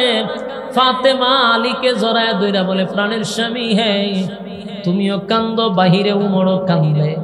নিশ্চয় আমার আব্বারে কোন বেঈমানের বাচ্চা মাইরা ফলাইছে, না হয় তোমরা কেন কান্দো? আমার বাবা কই, আমার বাবা কই? 3 দিন ধরে আমার বাবা নাই, গোটা মদিনায় বাবারে দেখি না। আমার হাসান আর হুসাইন 3 দিন ধরে খানা খায় না। কান্নার রোল পড়ে গেছে। ফাতেমাকে শান্ত করে বলে, ফাতেমা রে, আব্বা মরে নাই, আব্বারে কেউ মারে নাই, আব্বারে কেউ হত্যা করে নাই। আমি নিজের চোখে দেখে আসছি। আল্লাহর পয়গম্বর পাহাড়ের একটা উঁচু টিলার নিচে একটা গুহার ভিতরে সিজদায় পড়িয়া উম্মতি উম্মতি বলে কান্দে। ফাতেমা শোনার পরে ফাতেমারে লইয়া হাসাইন আর হুসাইন রাদিয়াল্লাহু তাআলা আনহুকে লইয়া ওই গুহার কাছে গিয়া উপস্থিত হইল। পিছন দিক থেকে নবীজি রে দেখা ফাতেমা চিৎকার দিয়া বলে, বাবা, আমি আপনার কলিজার টুকরা ফাতেমা।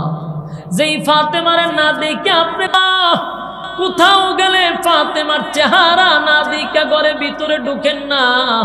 আমি আপনার কলিজার টুকরা ফাতেমা, আপনার 2জন নাতি যাদের সঙ্গে সাক্ষাৎ না করে কোথাও যান না, এই 2জন নাতিরে লইয়া আসছি। আব্বা কান্দেলাম, মাথা তুলেন, আপনি মাথা তুলেন, মাথা মুবারকটা উঠান। আমি ওয়াদা দিলাম গো বাবা, আপনার কলিজার টুকরা মেয়ে ফাতেমার জীবনে যত ইবাদত করছি সব ইবাদত আপনার উম্মতের জন্য লিখে দিলাম। এই যুবক ভাইরা, এরপর পয়গম্বর মাথা মুবারক তুলে না।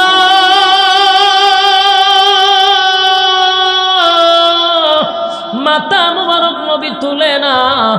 আম্মা জান আয়েশা সহ যারা মদিনায় ছিল সবাই কান্না শুরু করছে, নবী মাথা তুলে না। ফাতেমা হলো নবীর একেবারে কলিজা, সেই ফাতেমা যখন আবদার করলো নবী মাথা তুলে না, একটা পর্যায়ে ফাতেমা দুইটা হাত উত্তোলন করে বলে, মালিক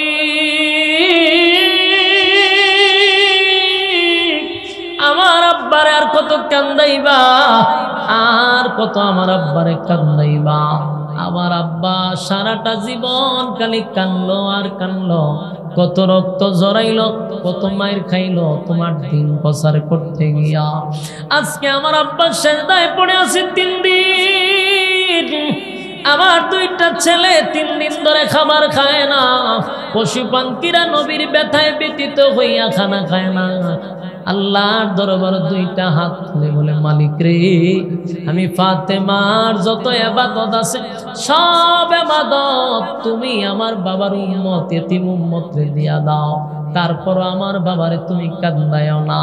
ফাতেমা যখন কান্না শুরু করছে, আল্লাহ ডাক দিয়া বলে, জিবরাইল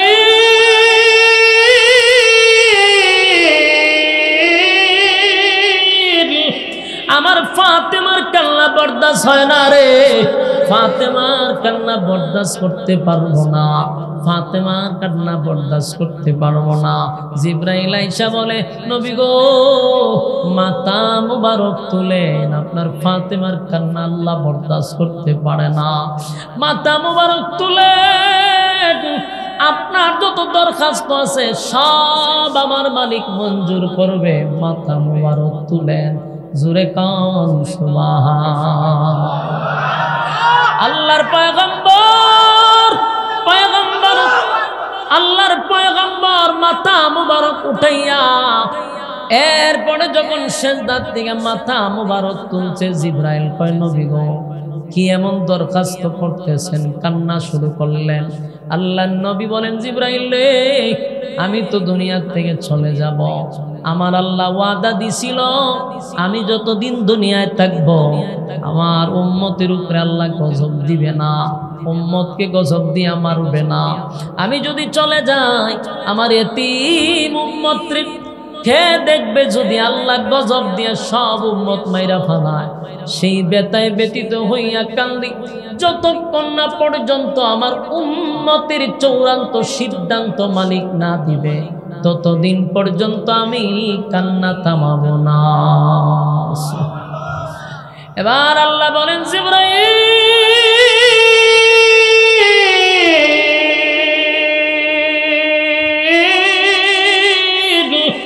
আমার বন্ধুরে জানায়া দাও, বন্ধু যেন কান্না না করে। ওয়াদা দিলাম বন্ধুর দরখাস্ত মঞ্জুর করলাম।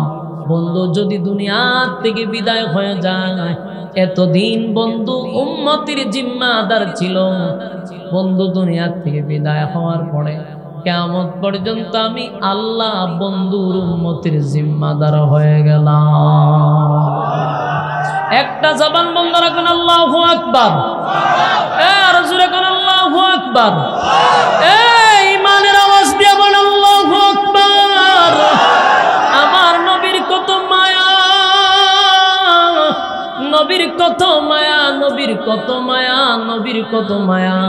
শুধু দুনিয়ায় কাঁদছে এমনটা নয় গো, হাসরের মাঠেও ঠিক উম্মতের জন্য আল্লাহর কাছে কাঁদবে। উম্মতের মাথার মগজ গলে গলে পড়বে, উম্মতের জিহ্বা কুকুরের মতো লম্বা হয়ে গেছে, পানির পিপাসায় কলিজা পেটে গেছে। আল্লাহর নবী সিজদায় পড়ে বলবে, মালিক নবী হইয়া বরদাস্ত করতে পারি না, নবী হইয়া বরদাস্ত করতে পারি না, এমন দৃশ্য আমি নবী সহ্য করতে পারি না। তোমার নাম না রহমান, তুমি না দয়ার সাগর, তোমার নাম না রহমান, আল্লাহ তোমার মায়া দয়া না বেশি। এই অবস্থায় তুমি মালিক কেমনে বরদাস্ত করো? আল্লাহ নবী যখন কান্না শুরু করে দিবে, আল্লাহ তখন ডাক দিয়া বলবে, হাবিব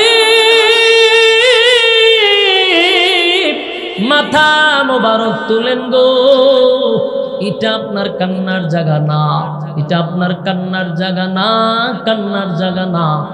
নবীজি দুনিয়ায় আপনি কাঁদছেন, দুনিয়ায় আপনি কাঁদছেন, দুনিয়ায় দান দান ভাঙছেন, রক্ত জড়াইছেন। আজকে আপনার কান্নার জায়গা নয়, আজকে প্রতিদানের জায়গা। আমি আজকে আপনাকে শুধু দিতেই থাকবো, দিতেই থাকবো, দিতেই থাকবো, দিতেই থাকবো। সুবহানাল্লাহ। দুনিয়ায় আপনাকে প্রতিদান দিতে পারি নাই। মালিক যখন নিজেই তার বন্ধুরে বলবে দুনিয়ায় রক্ত জড়াইছেন, বিনিময় আপনি নেন নাই, আজকে আপনাকে বিনিময় দিতেই থাকবো, দিতেই থাকবো। চোখের পানি মুছেন, আমি আপনার সুপারিশ রক্ষা করলাম, আপনার সুপারিশ আমি গ্রহণ করলাম। আমি আপনার দরখাস্তের কারণে বিচারের মাঠ কায়েম করে ফেলব। সেদিন আমার মালিক হলেন বিচারক, মালিক ইয়াউমিদ্দিন। আমার মালিক হবেন হাসরের মাঠে বিচারক, ইনসাফওয়ালা বিচারক। আল্লাহ সেদিন বিচার শুরু করে দিবে। এই বিচার দিয়ে শুরু করবে নবীর দরখাস্তের কারণে। বিচারটা তাড়াতাড়ি হবে, বিচারটা তাড়াতাড়ি হবে। সেদিন শুধু মুমিনের ফায়দা হবে এমনটা না, বেঈমানদের ফায়দা হবে। বেঈমানরাও নবীর সুপারিশের কারণে বিচারটা তাড়াতাড়ি হয়ে গেছে। আল্লাহর পয়গম্বর সেদিন সুপারিশ করার অর্ডার পাবে।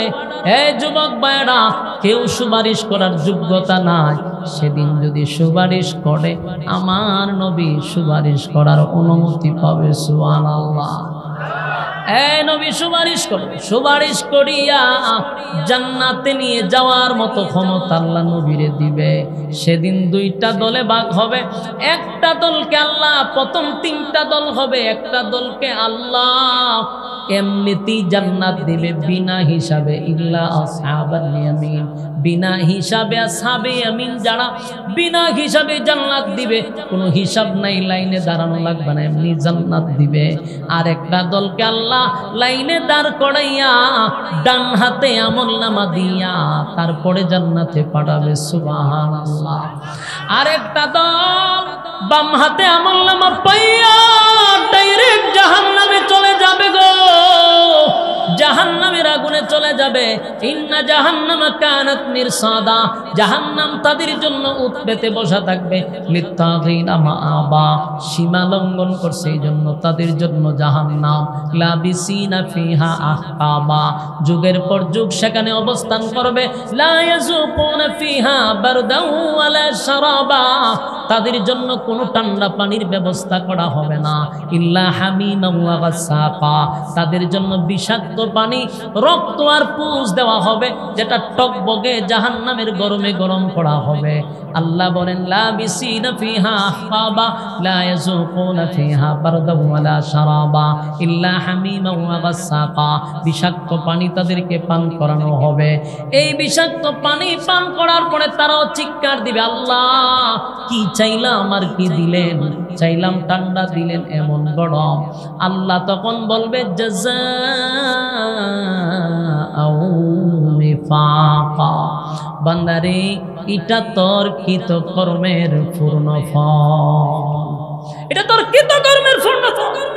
দুনিয়ায় তোরে পাঠাইছিলাম জান্নাতের কাগজপত্র কনফার্ম করার জন্য।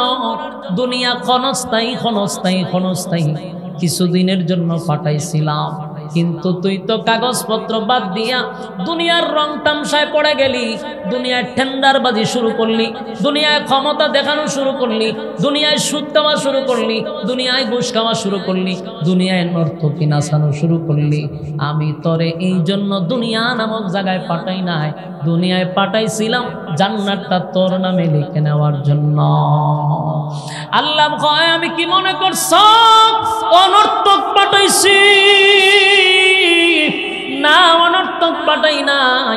আপা হাসিবতুম আন্নামা খালাকনাকুম আবাসাও ওয়া আন্নাকুম ইলাইনা লা তুরজাউন। অনর্থক পাঠাই নাই, অকারণে পাঠাই নাই, নিষ্প্রয়োজনে পাঠাই নাই। আল্লাহ বলেন ওয়ামা খালাকতুল জিন্না ওয়াল ইনসা ইল্লা লিয়াবুদুন। মানব আর দানব দুইটা জাতিরে পাঠাইছি শুধুমাত্র কেবলমাত্র আমি আল্লাহর গোলামির জন্য, গোলামির জন্য, গোলামির জন্য। গোলামি করলি না, দুনিয়া নামক পরীক্ষার হলে পাঠাইলাম পরীক্ষা দেওয়ার জন্য, পরীক্ষা দিলি না, মন গড়া জিন্দেগি চালাইলি, যেমনে মনে চাই এমনে চললি। বান্দারে মনে করছ আমি তোদেরকে ছেড়ে দিব না, বান্দা ছেড়ে দিব না, আমি কাউকে ছেড়ে দেই না, আমি ছাড় দেই কিন্তু ছেড়া দেই না। কথা কই আল্লাহ কি কাউরে ছেড়ে দিছে?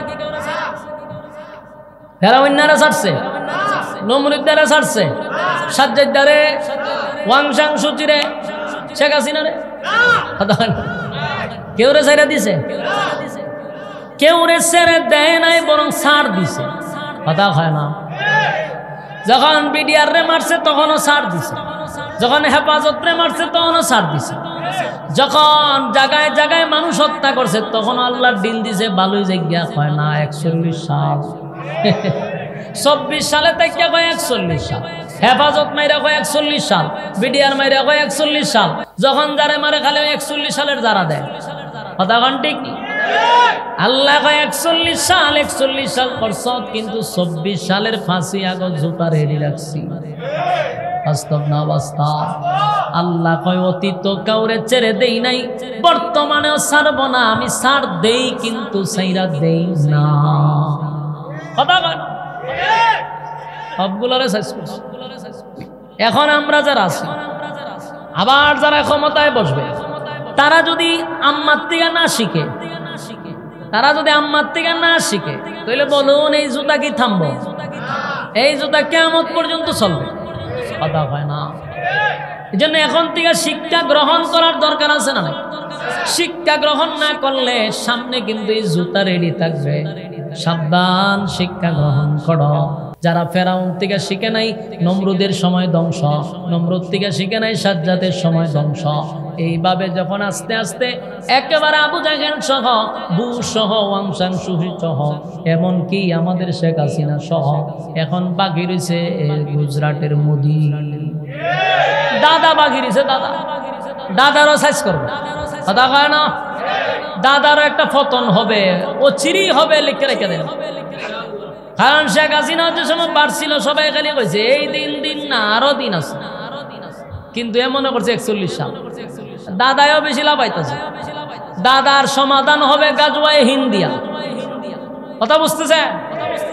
একেবারে বাঘ বাঘ 12 টুকরা টুকরা হবে, 12 মহাদেশ আর থাকতো না। রাসূলের ভবিষ্যৎবাণী। গুজরাটের দাদা ওইটা দুতি ফেরানি চলে, দুতি খুললা দৌড়ন লাগবে, দুতি খুললা আইতা যে পরিস্থিতি। বুশ রে চাইরা দিছেনি আফগানিস্তানে, যাদের 20 বছর যুদ্ধ করছে। 6 বছর ওই শুরু বেলা আমরা সময় আপেন পরি শুনছিলাম আফগানিস্তানের সাথে লাগছে বুশায়, কি পরিমাণ হাজার হাজার মানুষ মাইরা, কিন্তু আফগানিস্তানের মুজাহিদরা 1 সেকেন্ডের জন্য পিছু নামে নাই। তাদের চেষ্টাটুকু চালায়া গেছেই, চলতে চলতে চলতে আল্লাহ এদেরকে বিজয় দিছে। 20 বছর পরে এরা বিজয় পেয়েছে না। আফগানিস্তান মনে করছেন দৈম্যা রয়েছে, সময় আসতেছে, এরা এখন গুছাইতেছে সব। এরা তো অনেক বছর ধরে যুদ্ধ বিধ্বস্ত একটা দেশ, অনেক ক্ষয়ক্ষতির একটা দেশ, স্বয়ং সম্পূর্ণ হবে, দাদার দুটি কুল্লা বাড়িতে যাবে। এটা রাসূলের ভবিষ্যৎবাণী। রাসূল বলছে আমার উম্মতের মধ্যে একটা দল সব সময় হকের পক্ষে থাকবে। আমার কথা বুঝতেছেন? যখন তাম পৃথিবী ফিতনার মধ্যে ডুবে যাবে, সবাই রাসূলের আদর্শ ছেড়ে দিবে, কেউ ঐক্যের দিকে থাকবে না, সব মানুষ কোরআন সুন্নাহর বাহিরে চলে যাবে, কিন্তু একটা দল সব সময় হকের পক্ষে লড়তে থাকবে। তাম পৃথিবীর সমস্ত উলামায়ে কেরামদের ঐক্যমত, যেটা হলো আফগানিস্তানদের মুজাহিদরা। এরা ধৈর্য থাকে না, এরা সব সময় হকের পক্ষে যুদ্ধ করতেই আছে। এই জন্য এক কথা হলো, যারা বেশি ক্ষমতা দেখায়, ক্ষমতা কি চিরদিন থাকে? কথা হয় না? যুবক ভাইরা আমার, ক্ষমতা চিরদিন থাকে না। দুইটা দল আল্লাহ বলেন, একটা দল যখন জাহান্নামের আগুনে জ্বলবে, আল্লাহ কয় জাযাআ ওয়া ইফাকা, জাহান্নামের আগুনে জ্বললে যে একটা কষ্ট পাইব, এর থেকে বেশি কষ্ট লাগবে আল্লাহর এই উত্তরটা, জাযাআ ওয়াফাকা। আল্লাহ কয় এটা তোর কৃত কর্মের পূর্ণ ফল। এটা তার আরো বেশি কষ্ট লাগবে। সে কান্দে, আল্লাহ কিছু সাহায্য করবে কিনা? আল্লাহ কয় ওর মজা বুঝ কেমন লাগে। আমি যে তোরে 60 বছর সময় দিছিলাম, পরকালের হিসাবে 2-3 মিনিট সময় লেগে পাঠাইছি। এই সময় তুই যে নাচানাচি করছিস, এই সময়টাতে তোরে কত আলেমরা বুঝাইছে, এই সময়টাতে আমি কত নবী রাসূল পাঠাইছি। নবী রাসূল নাই, উলামায়ে কেরাম দিয়ে বুঝাইছি, মসজিদের মিম্বরে বুঝাইছি, ওয়াজ মাহফিল উলামায়ে কেরাম বুঝাইছি। এরপর তুই তেরা, তুই সোজা হইছ না। তুই সোজা হইবি মরার পরে। বাস্তব না বাস্তব? এ সাপ কি মরার আগে সোজা হওয়া? মরার আগে রেইতে তা করে বেহাতে সব সময় খেজ দিয়া ঘুমাইতে, কিন্তু এর জন্য বাইরে গিয়া একেবারে মাইরা লামান যায়, তখন সোজা হয়ে শুয়ে যায়। মরার পরে সোজা। আল্লাহ কয় 60টা বছরে তুই কম নাচা নাচত না। আল্লাহ কয় সেদিন আর কোনো মায়া দয়া আমার থাকবে না, জাহান্নামের আগুনে জ্বলবে। আরেকটা দল হাসতে হাসতে লাফাইতে লাফাইতে জান্নাতে ঢুকবে। জান্নাতে ঢোকার পরে আল্লাহ কয় লাফাইস না, কারণ এখনো মজা পাইছো। প্রথম খুশির সংবাদ হইল তুই যে ডুবতা যাস আর মরতে না। সুবহানাল্লাহ। বাড়ি গিয়া মরণ নাই, 1 নাম্বার কি নাই? মরণ যদি কেউ না থাকে তার কোনো চিন্তা আছে? আমি যদি আমার মরণ নাই, আমি কি কম করুম? কথা হয় না? আমি ডক্টর ইউনূসের মাথার দাড়ি মেরে দিব, আমি জানি মরতাম না। পিস্তল দিয়ে গুলি হলো যদি আমি না মরি, থেকে আমি দেশের পরিস্থিতি ঠিক রাখবো আমার লেগিয়া। আমার দিয়ে সারা দেশের পুলিশ লইয়া দিয়ে আমার সামাল থাকতো না। কথা ঠিক নেই কেন? আমার মরণ নাই। মরণ নাই যদি হয়, পৃথিবীতে যদি একজন মানুষ থাকে যার মরণ নাই, তাহলে এই পৃথিবী আর থাকবো এর কারণে সারা দেশ লড়াই লিব। যারে মনে যায় ডোনাল্ড ট্রাম্প রাইনে সরাই লিব টাস করে গালের মধ্যে, বাইডেনটা সরাই লিব, মুদিরে দুতিগুলা লিব, কারণ এজানের মরণ নাই। সিস্টেম ফাইলটা যাবো দিকে আল্লাহ দুনিয়া নামক জায়গাটা হলো ক্ষণস্থায়ী, এখানে মরণ আছে, এখানে শুরু আছে শেষও আছে। কিন্তু পরকালে যখন ঢুকবো মরণ নাই, তো এরা বিশৃঙ্খলা করতো না যে মরণ নাই, যা মন আছে যা জান্নাত করি। কেন করবে না? কারণ প্রত্যেকের আখলাক থাকবে খুলুকে আযীম। সুবহানাল্লাহ। জানি খুলুকে আযীম কার চরিত্র? রাসূলুল্লাহর চরিত্র। সুবহানাল্লাহ। ওয়া ইন্নাকা লা'আলা খুলুকিন আযীম।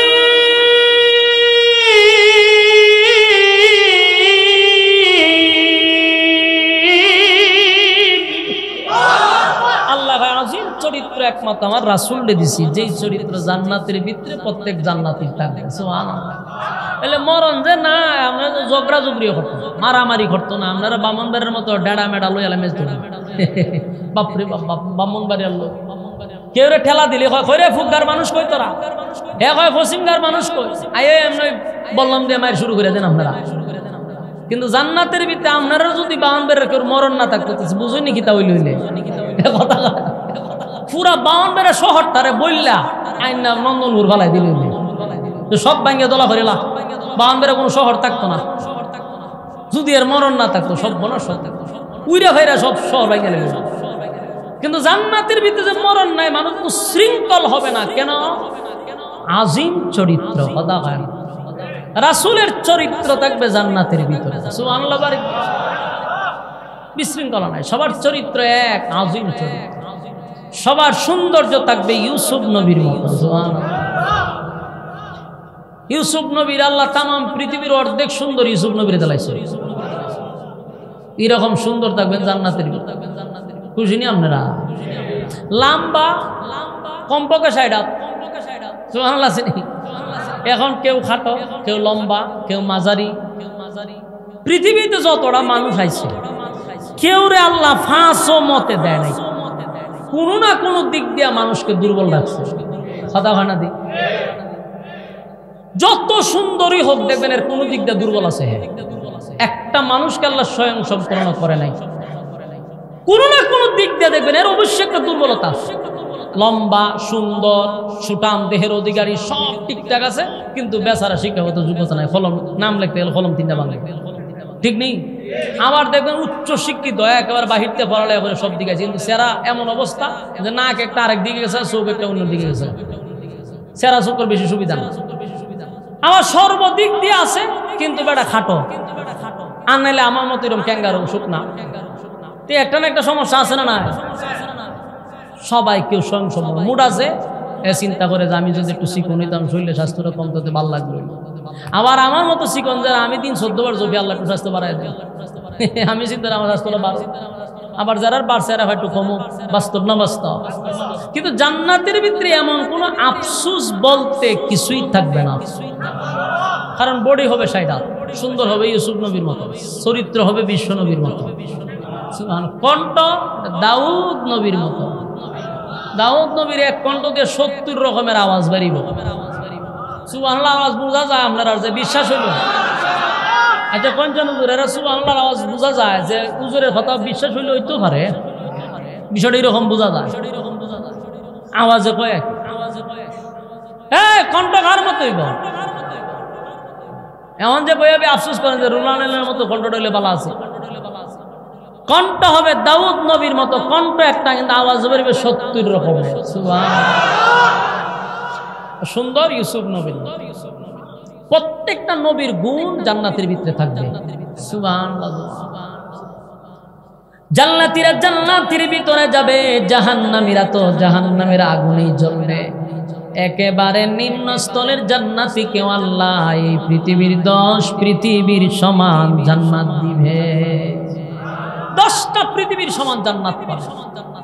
কিন্তু এখানে শেষ না, যারা জাহান্নামে গেছে যদি ঈমান লইয়া কবরে যান, ঈমান লইয়া কবরে যান, যাররা পরিমাণ ঈমান যদি থাকে, এমন মানুষ আছে যারা নামাজ নাই, রোজা নাই, হজ নাই, যাকাত নাই, কোনোটাই করে না, জাহান্নামে যাবেন 100% যদি ঈমানটা থাকে। ঈমান হইল আমি আমার রব একজন, এটা বিশ্বাস করি, আমার নবী শেষ নবী বিশ্বাস করি, কোরআন সত্য বিশ্বাস করি, ফেরেশতাদের উপরে বিশ্বাস করি, আসমানি কিতাবের উপর বিশ্বাস করি, পরকালের উপর বিশ্বাস করি, এমন লোক একদিন হলেও জান্নাতে যাবে। জান্নাতীরা জাহান্নাম থেকে যখন বাহির হবে আর চিৎকার দিবে আল্লাহ, জাহান্নাম থেকে উঠাইয়া জান্নাতের উপরে একটু সাইডে আমার জায়গা দিয়ে, আমি জান্নাতের ভিতরে যাব না, জান্নাতের কাছে কোথাও আমারে বসায় রাখেন, আমার জান্নাতে যাওয়ার দরকার নাই, তবে জাহান্নামের আগুন থেকে বাঁচা।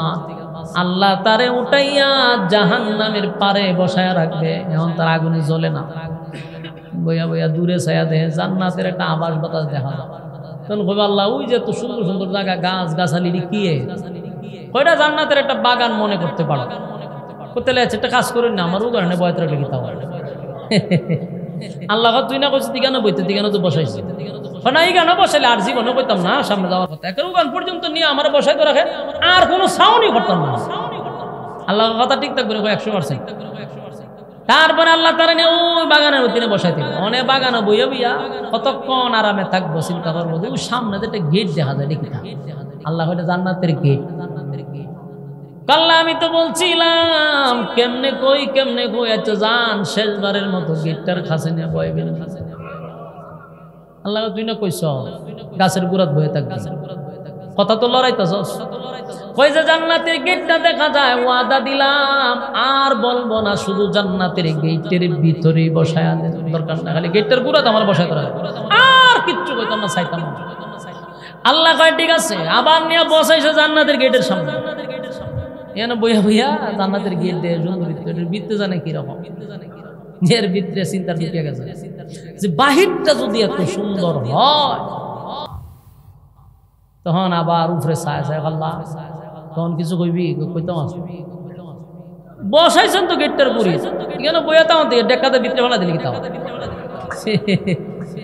আমি প্রথম কইলাম তুই কইছস পারে উঠছি, এরপরে কইলে গাছের গুড়াত বিতি, গাছের গুড়াত আনছি গেটের গুড়া, তখন ভিতরে ফেলাইতাম, ভিতরে কেড়ে যাইতো না, আইন যখন বসাইছেন কেন তখন থেকে দারোয়ানগিরি হরণ থেকে ভিতরে যাওয়া ভালো না, এরপরে আর কোনো যাইতে না, না না না সব না ভিতরে বলে আর কই যেতাম এখানে ভালো। আল্লাহ ভিতরে গেটের ভিতরে ঢুকাইছে, অহনো জান্নাত গেছে, বিল্ডিংও ঢুকতেছে না, বাউন্ডারির ভিতরে ঢুকছে।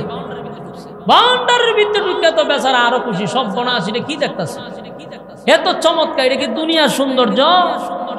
দুনিয়ার সৌন্দর্য যেটা আমরা চোখে দেখে নাই, কানে শুনে নাই, অন্তরে কোনোদিন ভাবে নাই, এমন জান্নাত। বাউন্ডারির ভিতরে ডুইকা ডুইকা সে কয় আল্লাহ কেমনে বলি কেমনে বলি কেমনে বলি, বিল্ডিংটার ভিতরে কি আছে যদি দেখতাম। আল্লাহ কয় আগেই কইছিলাম তোর কথা কাজের মিল নাই। একবার কইছ জাহান্নামের আগুন থেকে উঠাইয়া পারে বসায় রাখতাম, পারে বসাইছি। এরপরে বললি গাছের গুড়ায় বসাইতাম, বসাইলাম। এরপরে বললি গেইটের গুড়ায় বসাইলাম। কইছ কোন রকম বাউন্ডারি ভিতরে যাবি, ভিতরে ঢুকাইলাম। আমি ঘরের ভিতরে যাইতে অতি ভিতরে বাহিরের তো গুড়ার ঘুরতেছে, তাই সিদ্ধ সাইড দেওয়ালের ভিতরে ওনালি ঘরটা ঢুকতাম, দেলাম ঘরে ঢুকায়। আল্লাহ কয় না তোর কথা কাজের মিল নাই। আচ্ছা ঠিক আছে, ঘরের ভিতরে থাকতাম না, ভিতরে ঢুকি বেড়ে। আল্লাহ তোর কথা ঠিক থাকবো নি? ঠিক থাকবো, যেহেতু আমি বাউন্ডারির বাইরে, ভিতরে ঘরের ভিতরে যাইবার সুযোগ নাই, তাহলে আমি একবারে থাকতাম না, শুধু ভিতরে যাব আর একটা দৌড় দিয়ে আবার বাইরে আসবো। আল্লাহ এই কথা ঠিক থাকবো, ওইটা 100% ঠিক থাকবে। আল্লাহ তারে জান্নাতের ঘরের ভিতরে ঢুকাই দিল। ডোরের ভিতরে ঢুকে কি দৌড়টা বাইরে, এক দৌড়টা ভিতরে গেছে। আল্লাহ রে তুই না বলে দৌড়টা দিকে বেরিয়ে যাবি, বাইরস লাগে। আল্লাহ আপনারও তো কথা কাজে মিল নাই, আমার কথা কাজে মিলে, আপনারও তো কথা কাজে মিল নাই। আমার কথা কাজের বে মিলিল কোন সময়? আপনি নিজেই কইছেন যে একবার জান্নাত ঢুকাইবেন আর জীবনে বাইর করতেন না। তা আপনার কেমন কথা কাজে মিলে? আমি যদি বাইরে যাই তা আমার কথা কাজের মিল থাকে না।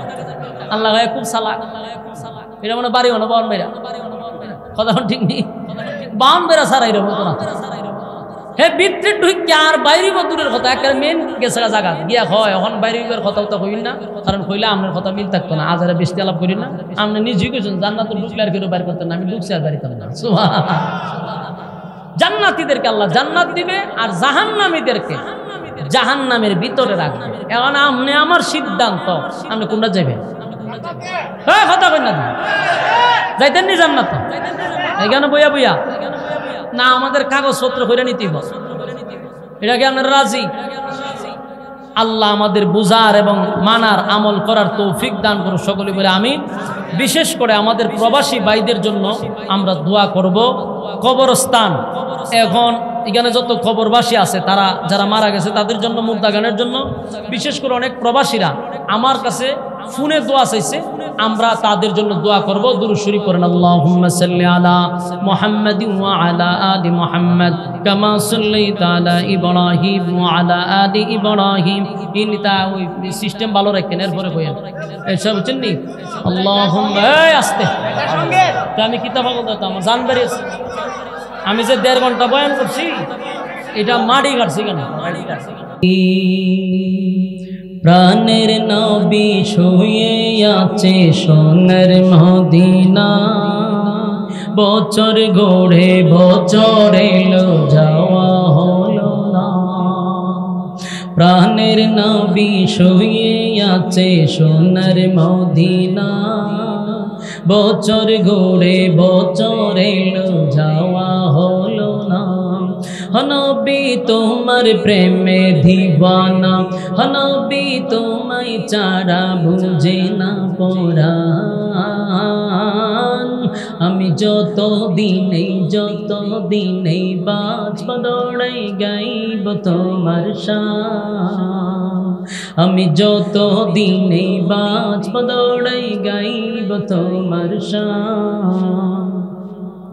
মনের ব্যথা মনে আছে, বোঝার মানুষ নাই, কেমন একটু কুদেন ভাই, গলাত লাগে। মনের ব্যথা মনে আছে, বোঝার মানুষ নাই, কেমন করে যাব আমি সোনার মদিনা।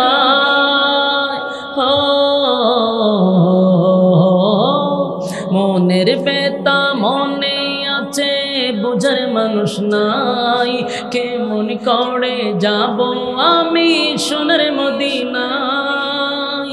ভালোবাসি তোমাকে যে আমি কতটা, যত ভাবি ততবার মনেরই জ্বালা।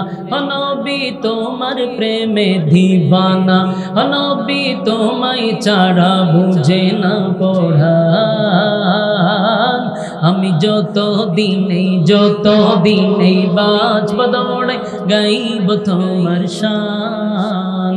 আমি যত দিনেই বাঁচব দৌড়ে গাইব তোমার শান। দু চোখ বন্ধ হওয়ার আগে নিও রাব্বানা, কেমন করে যাব আমি সোনার মদিনা। ভালোবাসি তোমাকে যে আমি কতটা, যত ভাবি ততবার মনেরই জ্বালা। নবী তোমার প্রেমে দিবানা, নবী তোমায় ছাড়া বোঝে না পড়া। আমি যত দিনেই বাঁচব দৌড়াই গাইব তোমার শান।